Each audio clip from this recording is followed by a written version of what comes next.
নমস্কার, welcome to the Phoenix news.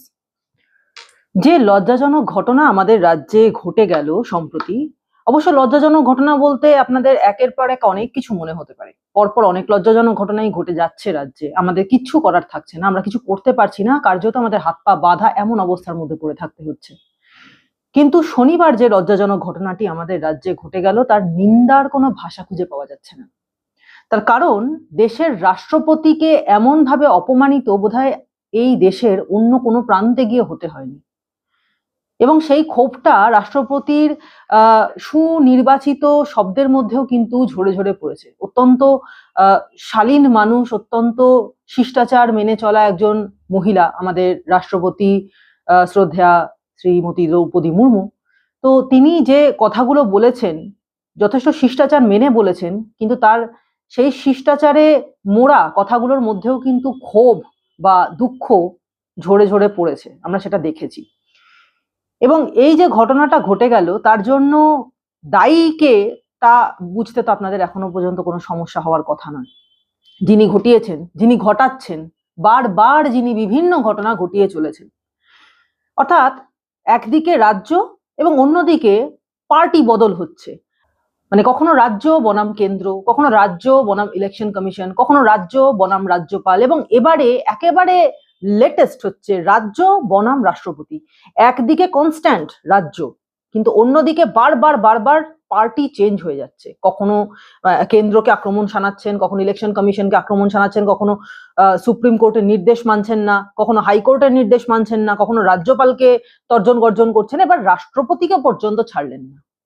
অর্থাৎ এই বিষয়টা কেমন যেন একটা বারবার মনে করিয়ে দিচ্ছে যে সুসংহত দ্য ইউনিয়ন অফ ইন্ডিয়ার কনসেপ্টটার উপরেই বারবার সুচতুরভাবে আঘাত করা হচ্ছে রাজনীতির আড়াল দিয়ে। অর্থাৎ রাজ্য এবং রাজনীতিকে একটা পর্দা হিসেবে সামনে রেখে, মুখোশ করে সামনে রেখে বারবার দ্য ইউনিয়ন অফ ইন্ডিয়ার কনসেপ্টটাকে ভায়োলেট করার চেষ্টা করা হচ্ছে, আঘাত করার চেষ্টা করা হচ্ছে। এবং সেই আঘাতটা করছে কে? পশ্চিমবঙ্গ, একটা এমন রাজ্য, এমন একটা অঙ্গরাজ্য যা ভারতের একেবারে সীমান্তবর্তী এলাকাতে রয়েছে, এবং ঠিক সেই সীমান্ত যেটা কিন্তু যথেষ্ট চিন্তার কারণ, যেখান থেকে কিন্তু প্রায়শই আইসিস বা অন্যান্য জামাতের মতো জঙ্গি গোষ্ঠীর জঙ্গিরা এসে অনুপ্রবেশ করছে এবং এই রাজ্যে রীতিমতো স্বর্গসুখে বাস করছে, প্রায় জামাই আদর পাচ্ছে। আসল কথা হলো, দেশের রাষ্ট্রপতি, আমাদের ভারতের রাষ্ট্রপতি, দেশের সাংবিধানিক প্রধান এবং সারা বিশ্বের চতুর্থ বৃহত্তম এবং চতুর্থ শক্তিশালী সেনাবাহিনীর সর্বাধিনায়ক রাষ্ট্রপতিকে অপমান করছেন কে? একটা অঙ্গরাজ্যের মুখ্যমন্ত্রী। এটা ভেবে, মানে যে দেশের এই রকম প্রচন্ড শক্তিধর একটা দেশ, যাকে অন্য দেশের বড় বড় রাষ্ট্রনেতারা পর্যন্ত সমীহ করে চলে, রাজ্যের মুখ্যমন্ত্রী এইভাবে তাকে ইগনোর করছেন, অপমান করছেন, এই বিষয়টা কিন্তু খুব একটা সাধারণ বিষয় নয়।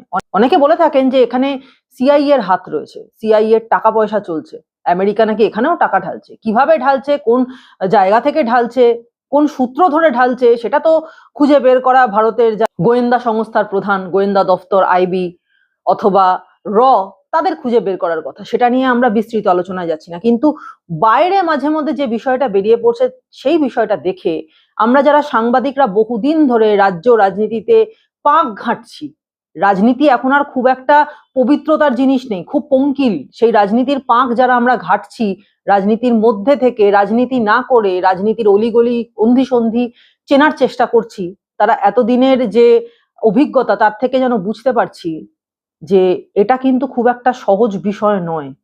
সারা দেশের আর কেউ নন, শুধুমাত্র এই একটা রাজ্যের মুখ্যমন্ত্রী, এই একটা রাজ্যের সঙ্গে প্রত্যেকটা জায়গায় সংঘাত লাগছে। কেন? শনিবার কি ঘটেছিল সেই বিষয়টার প্রথমে চলে যাই। শনিবার চতুর্থবার, আমি কোট আনকোট ব্যাপারটা উদ্ধৃত করছি, চতুর্থবার রাষ্ট্রপতি দ্রৌপদী মুর্মু আমাদের রাজ্যে এলেন। তিনি যখন থেকে তার টার্ম শুরু হয়েছে তখন থেকে 4 বার তিনি আমাদের রাজ্যে এসেছেন, এবং এটা চতুর্থবার। এবং এই চতুর্থবারে তিনি এসেছিলেন আন্তর্জাতিক সাঁওতাল কনফারেন্সে যোগ দিতে। তিনি নিজে একজন সাঁওতাল পরিবারের মানুষ, এবং সেই কারণে তিনি এসেছিলেন আন্তর্জাতিক সাঁওতালি কনফারেন্সে যোগ দিতে। এবং শিলিগুড়িতে তিনি যখন নেমেছেন, তার কিন্তু ইচ্ছে ছিল যে শিলিগুড়ি এলাকাতে বিধাননগর যে অঞ্চল সেখানে ফাঁসি দেওয়াতে তার সভাটি হোক। তার কারণ তিনি জানতেন যে ওই জায়গাটা, ফাঁসি দেওয়া অঞ্চলটা বিধাননগরের অনেক বেশি জায়গাটা সহজ সাঁওতালিদের আসার জন্য, সাঁওতালিদের সেখানে জড়ো হওয়ার জন্য অনেক সহজ রাস্তা ছিল। এবং এটা খুব বাস্তব কথা, খুব সত্যি কথা যে তাদের ঘরের মেয়ে, সাঁওতালিদের ঘরের মেয়ে যখন আজকে দেশের সর্বময় কর্ত্রী রূপে সেই আসনটায় বসেছেন, সেটা সাঁওতালদের জন্য অত্যন্ত সম্মানজনক একটা বিষয়। এবং সেই সম্মানজনক বিষয়টাতে তাদের ঘরের মেয়ে রয়েছেন, তিনি আসছেন, তাতে সাঁওতালিরা দলে দলে আসতে চান, তার কথা শুনতে চান। কারণ ওই সমস্ত ঘর থেকে খুব কম মানুষই এত দূর উপরে ওঠার মতো জায়গা পান বা চারদিকের এনভায়রনমেন্ট পান। সেখানে দাঁড়িয়ে দ্রৌপদী মুর্মু আজকে যে জায়গায় পৌঁছেছেন, যেখানে বসে রয়েছেন, সেটা তাদের জন্য অত্যন্ত গর্বের বিষয়। সুতরাং তারা যে আসবেনই দ্রৌপদী মুর্মুকে, অর্থাৎ নিজেদের ঘরের মেয়েকে, ভারতের রাষ্ট্রপতি নয়, নিজেদের ঘরের মেয়েকে তারা দেখতে আসবেন, তার কথা শুনতে আসবেন, এটা খুব স্বাভাবিক ছিল। এবং সেই আশাটা যাতে সহজ হয়, তাদের জমায়েতের জায়গাটা যাতে তাদের কাছে সহজ হয়, তাদের যাওয়া আসার রাস্তার মধ্যে হয়, সেই কারণে রাষ্ট্রপতি চেয়েছিলেন যে এই বিধাননগর এলাকার ফাঁসি দেওয়াতে তার সভাটি হোক। কিন্তু বারবার রাজ্য থেকে বিভিন্নভাবে জায়গা দিয়ে টালবাহানা করা হলো, কিছুতেই তাকে সেই জায়গায় কাজ করতে দেওয়া হলো না, সেই জায়গায় তাকে ফাঁসি দেওয়াতে সভা করতে দেওয়া হলো না। অবশেষে বাগডোগরা বিমানবন্দরের একদম কাছাকাছি গোসাইপুরে রাষ্ট্রপতির সভাটি হয়। যখন তিনি সেখানে বক্তব্য রাখছিলেন, তিনি কিন্তু বলছিলেন যে আমি এখানে দাঁড়িয়ে, এখানে যখন বসে রয়েছি, তখন আমি দেখতে পাচ্ছিলাম যে অনেক সাঁওতালিরা এখানে আসতে চাইছেন, কিন্তু কেউ যেন তাকে আটকাচ্ছে, তাদেরকে কেউ আসতে দিচ্ছে না। কারা তারা? যারা চান না যে সাঁওতালিদের উন্নতি হোক, তারা শিক্ষিত হোক, তাদের মধ্যে উন্নয়ন আসুক। কারা সাঁওতালিদের উন্নয়ন চান না? এবং এই বক্তব্যটা তিনি কিন্তু মঞ্চে দাঁড়িয়ে খোলা গলায় বলেছেন। এবং এই বক্তব্য থেকে তিনি যে কতটা দুঃখিত হয়েছেন রাজ্যের এই ব্যবহারে, সেটা কিন্তু পরিষ্কারভাবে বোঝা গেছে। দুঃখিত হওয়ার আরো অনেক কারণ আছে, পরপর আসছি, কিন্তু এই বিষয়টা কি বলেছেন রাষ্ট্রপতি দ্রৌপদী মুর্মু, শুনুন। आज इंटरनेशनल संथाली काउंसिल है। इंटरनेशनल संथाली काउंसिल कैसे होना चाहिए, मैं देख रही थी यहाँ बैठे बैठे बहुत सारे संथाल लोग उधर घूम रहे हैं। मुझे लगता है कोई उनको रोक रहा है यहाँ आने के लिए, नहीं जाओ। मैं जो रास्ते पे आ रही थी, यहाँ जो फील्ड में देख रहे हैं, ये एक इंटरनेशनल संथाल काउंसिल का ये सम्मेलन है, मुझे लगता नहीं। कोई चाहते नहीं कि संताल एकजुट हो, कोई चाहते नहीं संताल आगे बढ़े, कोई चाहते नहीं कि संताल शिक्षित हो, कोई चाहते नहीं कि संताल मजबूत हो। लेकिन मैं जानती हूं कि संताल ये देश के लिए अपनी जिंदगी को निछावर किए हैं। যেসব ঘটনাগুলো পরপর পরপর রাষ্ট্রপতি আসার পর থেকে ঘটে গেল, সেগুলো কিন্তু মোটেও এক্সপেক্টেড নয়। রাষ্ট্রপতি তার নিজের দেশের যে কোনো জায়গায় যেতে পারেন এবং তাকে সেই সম্মান, সেই সংবর্ধনা দিয়েই তাকে তার জায়গায়, যেখানে তিনি ভাষণ দেবেন বা যেখানে তিনি থাকবেন, সেখানে তাকে রিসিভ করে নিয়ে যেতে হবে। প্রোটোকল কি বলছে? প্রোটোকল বলছে এটার জন্য লিখিত পরিত কোনো নিয়ম নেই, কিন্তু যতদিন থেকে ভারত রাষ্ট্র স্বাধীনতা পেয়েছে এটাই একটা নিয়ম হয়ে এসেছে যে যখনই কোনো জায়গাতে ভারতের কোনো অঙ্গরাজ্যে রাষ্ট্রপতি যাবেন, তখন সে রাজ্যের মুখ্যমন্ত্রীকে সেখানে উপস্থিত হয়ে তাকে রিসিভ করতে হবে, কারণ তিনি এই সম্মানটা ডিজার্ভ করেন, এটা তার প্রাপ্য সম্মান, তাকে সেটা দিতে হবে। মুখ্যমন্ত্রী তাকে রিসিভ করবেন এবং কোনো কারণে যদি মুখ্যমন্ত্রী অসুস্থ হন বা অন্য কোনো কারণে যদি তিনি রাজ্যের বাইরে থাকেন বা কোনো কারণ হলো যে তিনি আসতে পারলেন না, সেক্ষেত্রে একজন পূর্ণমন্ত্রীকে সেখানে থাকতে হবে বা একাধিক পূর্ণমন্ত্রীকে থেকে সেখানে রাষ্ট্রপতিকে সসম্মানে রিসিভ করতে হবে। সেখানে প্রশাসনিক স্তরের শীর্ষকর্তারা থাকতে পারেন, সেখানে রাজ্যের মুখ্য সচিব থাকতে পারেন, রাজ্যের ডিজিপিও থাকতে পারেন। অর্থাৎ রাজ্যের প্রশাসনিক স্তরের সর্বশ্রেষ্ঠ, সর্বশীর্ষ যারা কর্তা রয়েছেন, তাদেরকেই থাকতে হবে দেশের সর্বাধিনায়ককে রিসিভ করে সসম্মানে তার জায়গায় নিয়ে যাওয়ার জন্য। এটা রাষ্ট্রপতি দ্রৌপদী মুর্মুর ক্ষেত্রেও সমানভাবে প্রযোজ্য। নো ম্যাটার তিনি হিন্দু হলেন কি মুসলিম হলেন, নো ম্যাটার তিনি সাঁওতালি হলেন কি ব্রাহ্মণ হলেন, তার চেয়ারটা হলো দেশের রাষ্ট্রপতির চেয়ার, তার চেয়ারটার সম্মানই সর্বোপরি। কিন্তু এই সর্বোপরি সম্মানকে সকলে সম্মান জানালেও আমাদের রাজ্যের মুখ্যমন্ত্রী সম্মান জানানোর প্রয়োজন মনে করলেন না, এবং তার জন্য তিনি যেটা করলেন সেটা হলো সেখানে কেউ গেলেন না, মুখ্যমন্ত্রী তো গেলেনই না, বরঞ্চ তিনি কি বললেন, তিনি তার ধর্ণা মঞ্চ থেকে বললেন 50 বার তিনি আসবেন এ রাজ্যে, আমাকে কি 50 বার রিসিভ করতে যেতে হবে? তিনি 1 নম্বর চেয়ারে বসে আছেন, আমি এখানে ধর্ণা ছেড়ে যাব কেমন করে? সেই মহনীয়, এটা একটা ফিগার অফ স্পিচ মুখ্যমন্ত্রীর কাছ থেকে, তাও বাংলার মুখ্যমন্ত্রী, যে বাংলা শিক্ষা সংস্কৃতি নিয়ে চিরকাল গর্ব করে এসছে, যে বাঙালিকে সবাই এক কথায় স্যালিউট করত তার রুচির জন্য, তার শিক্ষার জন্য, তার কর্ম এবং মূল্যবোধের জন্য। বাঙালির কাছে এটাই বিষয় ছিল যে পয়সা থাক না থাক, মূল্যবোধের যেন কোনোদিন কোনো অবমাননা না হয়। সেই বাঙালির যিনি প্রতিভু আজকে, সেই মুখ্যমন্ত্রীর কাছ থেকে এমন কথা যে শুনতে হবে, এটা বাঙালি কেউ এক্সপেক্টই করেনি। অথচ সেই কথাটাই মুখ্যমন্ত্রী মমতা বন্দ্যোপাধ্যায় বলে বসলেন, এবং এমন টোনে বললেন, এমন বিশ্রী টোনে বললেন, যেটা সত্যিই ভোলা যাচ্ছে না। লজ্জায় মাথা নিচু হয়ে যাচ্ছে বাঙালি হিসেবে। কি বললেন শুনুন। এখানকার ট্রাইবেলরা এসআইআর নিয়ে একটু কথা বললেন না তো? কত অলচিকি সাঁওতালি বলে তাদের নাম বাদ দিয়েছে বর্ধমানে, खोज रखें मैडम? क्या आपका पास पता है ट्राइबल को कितना नाम निकाल दिया है वोटर लिस्ट से? उसको हक छीन लिया। कभी तो पता कीजिए, मेहरबानी करके आप ढूंढ लीजिए बंगाल में साउथाली के लिए हम लोग क्या किया, आउटसाइड स्टेट में क्या किया। कोई মণিপুরে যখন ট্রাইবেলদের উপর অত্যাচার হচ্ছিল তখন আপনি চুপ করেছিলেন কেন?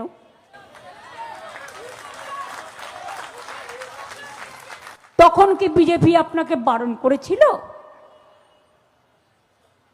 যখন রাজস্থানে আদিবাসীদের উপর অত্যাচার হয় ट्राइबल के ऊपर, तब आप कहाँ थे? क्यों आप प्रोटेस्ट नहीं करते? क्यों उसको नहीं डांटते? जब महाराष्ट्र पे ट्राइबल का ऊपर अत्याचार होता है, आप क्यों प्रोटेस्ट नहीं करते? जब मध्य प्रदेश में होता है, आप क्यों नहीं करते? जब छत्तीसगढ़ में होता है, आप क्यों नहीं करते? মুখ্যমন্ত্রী গেলেন না, তার রাজ্যসভার কোনো পূর্ণমন্ত্রী গেলেন না, ডিজিপি গেলেন না, মুখ্য সচিব গেলেন না, শীর্ষস্থানীয় কোনো কর্তা ব্যক্তি কেউ গেলেন না, এবং আরেকজনের আসার কথা হতে পারতো, তিনি হচ্ছেন রাজ্যপাল। তো বর্তমানে আমাদের রাজ্যের রাজ্যপালকে নিয়েও মুখ্যমন্ত্রীর প্রচুর ক্ষোভ, তার কারণ একজন রাজ্যপালকে পরিবর্তন করা হয়েছে এবং নতুন রাজ্যপাল আসবেন। তো নতুন রাজ্যপাল RN রবি, তিনি এখনো পর্যন্ত রাজ্যপালের দায়িত্ব গ্রহণ করতে পারেননি, তিনি এখনো শপথ নেননি। 12 তারিখ তার শপথ, সুতরাং তার আসার কোনো প্রশ্নই ওঠে না। जनरली देखा जाए तो प्रेसिडेंट आते हैं तो चीफ मिनिस्टर भी आना चाहिए, मंत्री भी आना चाहिए, लेकिन चीफ मिनिस्टर मैडम भी आए नहीं, और गवर्नर का तो तबादला हो गया है तो वो नहीं आ पाए। लेकिन क्योंकि डेट पहले से फिक्स था इसीलिए मैं आ गई। लेकिन कोई भी बात नहीं, मैं आप लोगों को बहुत बहुत धन्यवाद देना चाहती हूँ। 2 मिनट में आप इतने लोग, हजारों लोग यहाँ उपस्थित हुए, आपको बहुत बहुत धन्यवाद देना चाहती हूँ। और पता नहीं, लेकिन मैं भी बंगाल का ही बेटी हूँ, बंगाल में बहुत क्यों आने ही नहीं देते। ममता दीदी मेरे बहन भी है, छोटे बहन है, पता नहीं मुझे कोई गुस्सा किए होंगे इसीलिए वहां जाके प्रोग्राम करा। कोई बात नहीं, कोई गिला नहीं, कोई शिकवा नहीं, लेकिन वो भी आवाज रहे, आप लोग ठीक रहे। Thank you. গেলেন কে? গৌতম দেব। এই গৌতম দেবকে আপনারা সবাই চেনেন, তিনি শিলিগুড়ির মেয়র বর্তমানে, প্রাক্তন মন্ত্রিসভার সদস্য বটে, কিন্তু এই মুহূর্তে তিনি মন্ত্রিসভার কেউ নন। তিনি গেছিলেন রিসিভ করতে, এবং এতটা অবহেলা, এতটা অশ্রদ্ধা কি রাষ্ট্রপতির প্রাপ্য? ইউনিয়ন অফ ইন্ডিয়ার যিনি রাষ্ট্রপতি, তার কি এটা প্রাপ্য ছিল? এবং এই বিষয় নিয়ে যখন তাকে প্রশ্ন করা হয় সাংবাদিক সম্মেলনে গৌতম দেবকে, তিনি পরিষ্কার অস্বীকার করে দেন, এই বিষয় নিয়ে আমি কোনো কথা বলতে পারবো না। এবং তার কি বডি ল্যাঙ্গুয়েজ ছিল, কি তার ভাষা ছিল, কি তার উত্তর ছিল, সেটা আপনারা দেখুন। না, এটা নিয়ে আর কথা বলবো না।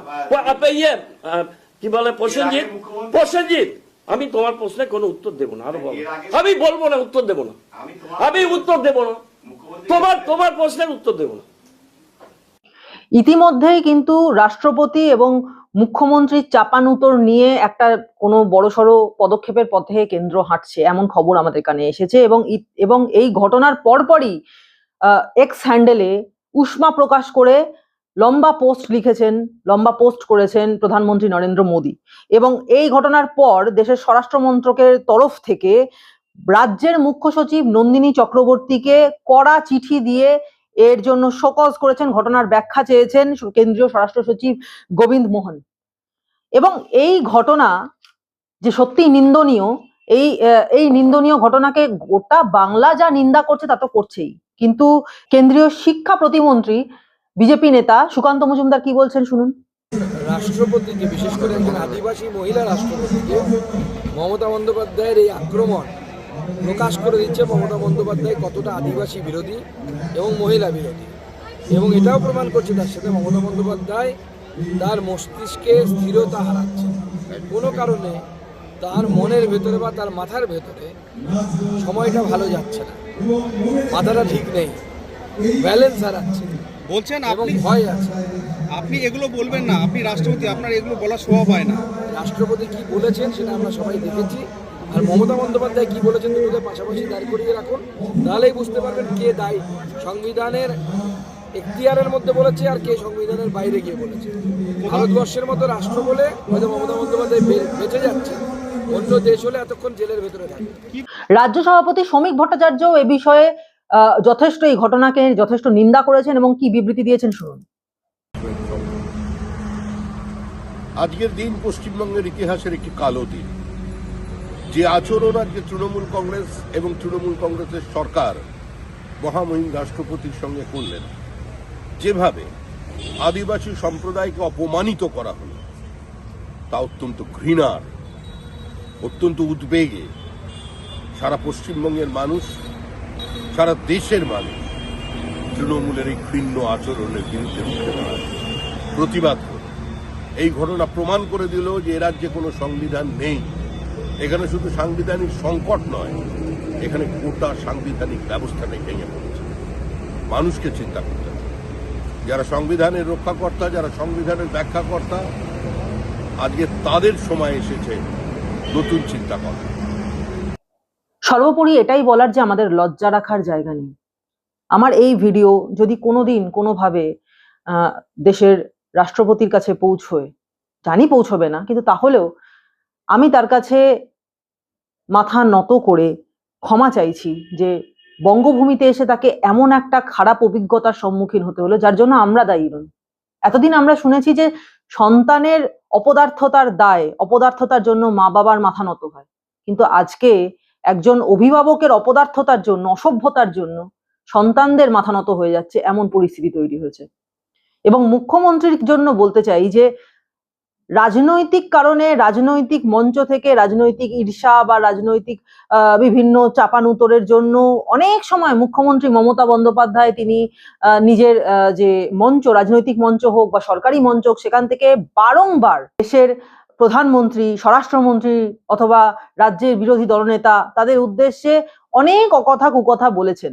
সেটাকে তবু বা মেনে নেওয়া যায় যে রাজনৈতিক কারণে বিনিময় হয়েছে, কিন্তু একজন রাষ্ট্রপতি তিনি রাজনীতির ঊর্ধ্বে, তিনি কোনো পার্টির কেউ নন, অথচ মুখ্যমন্ত্রী তাকে অ্যাকিউজ করছেন তিনি নাকি বিজেপির হয়ে কাজ করতে এসেছেন। We respect you. You are a number one chair in this country. You are the president of India. Don't play politics. Don't play politics at the time of election as per BJP advice. মাননীয় রাষ্ট্রপতি, তাকে আমরা সম্মান করি, তাকে দিয়েও politics বেচতে পাঠানো হয়েছে, বিজেপির এজেন্ডা বেচতে পাঠানো হয়েছে। I am sorry madam, I have a great regards for you, but you were tapped by the BJP policy, BJP's instruction. কি বলেছেন আপনি? আপনি বলেছেন ইন্টারন্যাশনাল সাঁওতালি কনফারেন্স করছেন, আমরা নাকি কাউকে যেতে দিইনি। এটা তো স্টেট গভর্নমেন্ট পার্টি ছিল না, স্টেট গভর্নমেন্ট তো জানেই না। হ্যাঁ, আপনি কবে আসবেন, কবে যাবেন, সেটা ইনফরমেশন আমরা পাই, সেই মতো আমরা চেষ্টা করি। এবং সেখানে দাঁড়িয়ে রাষ্ট্রপতি দ্রৌপদী মুর্মু তিনি কিন্তু খুব দুঃখ করে বলে গেলেন যে মমতা বোধহয় আমাকে পছন্দ করে না, এবং এতখানি অপমানের পরেও তিনি তাকে বোন বলে সম্বোধন করছেন। তিনি বলছেন আমিও এখানকারই মেয়ে, মমতা আমার বোন, কিন্তু সে বোধহয় আমাকে পছন্দ করলো না, আমাকে বোধহয় পছন্দ করে না, এতটা দুঃখ নিয়ে তিনি কথাটা বলে গেলেন। তো সেখানে দাঁড়িয়ে একজন দেশের রাষ্ট্রপতি, তাকে নিয়ে যে ধরনের অভব্য আচরণ আমাদের রাজ্যের প্রশাসনিক শীর্ষস্থানে যিনি বসে আছেন তিনি করলেন, তাতে সত্যি নিন্দার ভাষা নেই। একাধিক কারণে মুখ্যমন্ত্রী বারবার কিন্তু অ্যাকিউজড হচ্ছেন, নিন্দার মুখোমুখি পড়ছেন, সাধারণ মানুষ কিন্তু যথেষ্ট ক্ষুব্ধ হচ্ছে, তার ওপরে আরো একটা নতুন ঘটনা যুক্ত হলো।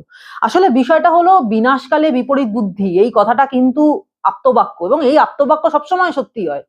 বিনাশকালে বুদ্ধিনাশ, বিনাশকালে বিপরীত বুদ্ধি, এমন কথা বারবার কিন্তু আমাদের দেশের প্রাচীন যারা জ্ঞানী গুণীরা তারা বলে গেছেন, এবং সেটা যে কতটা অমোঘ সত্য সেটা বারবার প্রমাণ হচ্ছে আমাদের রাজ্যের ক্ষেত্রে।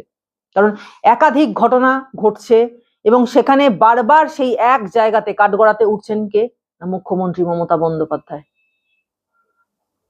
সুতরাং কাউন্টডাউন শুরু করে দিন ম্যাডাম চিফ মিনিস্টার। তার কারণ খুব বেশি দিন তো আর আপনি এই ম্যাডাম চিফ মিনিস্টারের আসনে থাকতে পারবেন না।